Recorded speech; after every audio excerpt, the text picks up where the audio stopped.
Hey everybody, welcome back to another Diecast review. It's been a little while. Finally got my phone back. It's going to be nice. Anyway, this is going to be Micheal Waltrip's, I actually don't know the year of this. So 2011? 2011. Micheal Waltrip's 2011 NASCAR Race View Toyota Tundra. I believe, if I remember right, he won at Daytona with this truck. The spoiler, I think, fell down or something. There was a rules infraction on there at some point with that as well. But yeah, I know I found this. There was a collection that I'm still parting out, and you can check some of them out. A lot of them are going to get reviewed, and then they'll go over to eBay. This was one that I saw, and I kind of wanted on in my collection. I don't have a Micheal Waltrip car.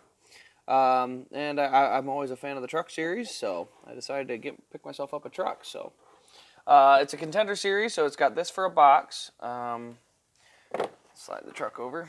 So it's just pretty basic, pretty bland. There's not a serial number or an identification number, or any of that. Not even sure how many there are. But again, that's not why this one is pretty cool. Actually, it's got more detail than the current truck series, so can't complain because.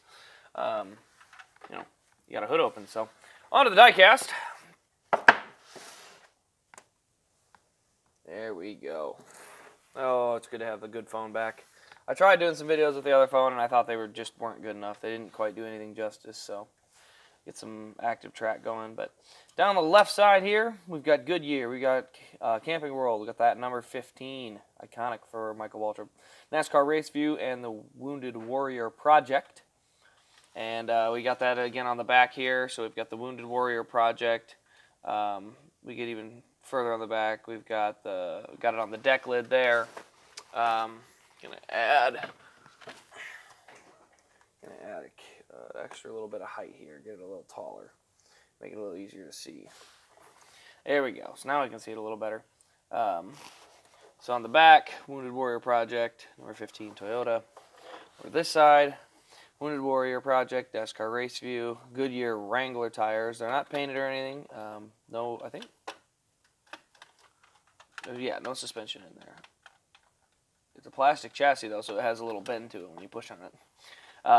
Camping World, Goodyear Wrangler tire on there. And we'll get to the front. So this is the old Toyota front end. This is how they did their trucks from 2011 to 2014, 15. I mean, the trucks weren't actually that way, but the models were. Lionel just updated their truck mold last year, so only 2016s, 2017s, and 2018s so far have had the new one. So, but yeah, under the hood, we do have. First of all, we have it under the hood, so that's kind of nice. And right there you can see that it gets some motor detail. Not great, but it's detail. And this is something that a little frustrating from Lionel's end. So this is essentially the exact same thing as what Lionel's got. Maybe a little bit better detail on the mold. But other than that, it's the same. And this was like, I want to say it was a $40 truck. And that's the exact same thing you're paying for now, except this one has a hood open, and then it's got the chrome grille and everything, and it's like, they're just painting grills on or using decals now.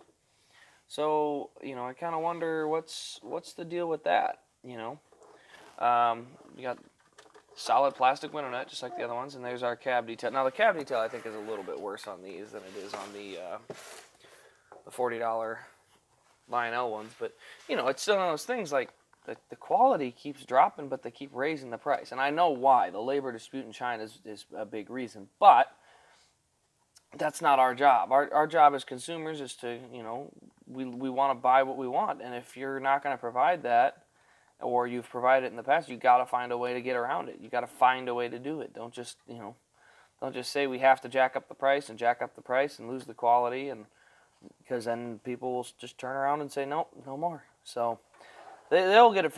I say they'll get it figured out, but I don't know if I honestly believe it.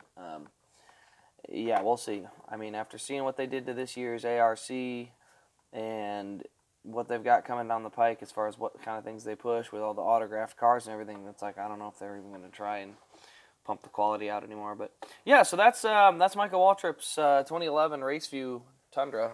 It's a really cool one, so I like having it in my truck collection, and it'll be really awesome in this to get to review all these cars. I'm going to have probably 100 reviews of some of these cars. And a lot of them are older, so a lot of the throwback ones, like this one's not going on eBay because this is the one that I bought for my collection, and I bought a few others. But there's also a bunch that, like there's a bundle of Rusty Wallace's, Mark Martins, Alan Kowicki's, Dale Earnhardt Jr.'s, from the early 2000s. And because I never saw them race or know anything about them, a lot of those are going to get sold. Some of them are going to stay in my collection. There's a Janet Guthrie. There's a few Earnhardts. I think there's a Darrell Waltrip or a Tim Richmond. You know, just a couple of those. But, you know, for the most part, a lot of those will go. But anyway, this has been Race Craze. Appreciate the view. Leave a like, comment, subscribe. Definitely make sure you get subscribed because the Diecast giveaway on July 7th, should be a Sunday, I believe. July 7th, Diecast giveaway to a random subscriber. So make sure you have subscribed by then because there will be a random giveaway. I'll just go through the subscribers list and pick a name at random, and that'll be the winner. And I don't know the free Diecast yet. It'll probably be something out of this collection. So, you know, I'll find out. I'll message the winner and find out if they got some favorite drivers and see if I can find one in that collection that, you know, fits that number. But, you know, it's one of those things that it may not be the $150 value of a diecast, but a free diecast is a free diecast regardless. So, yeah, make sure you get subscribed to that, and we'll see you in the next video.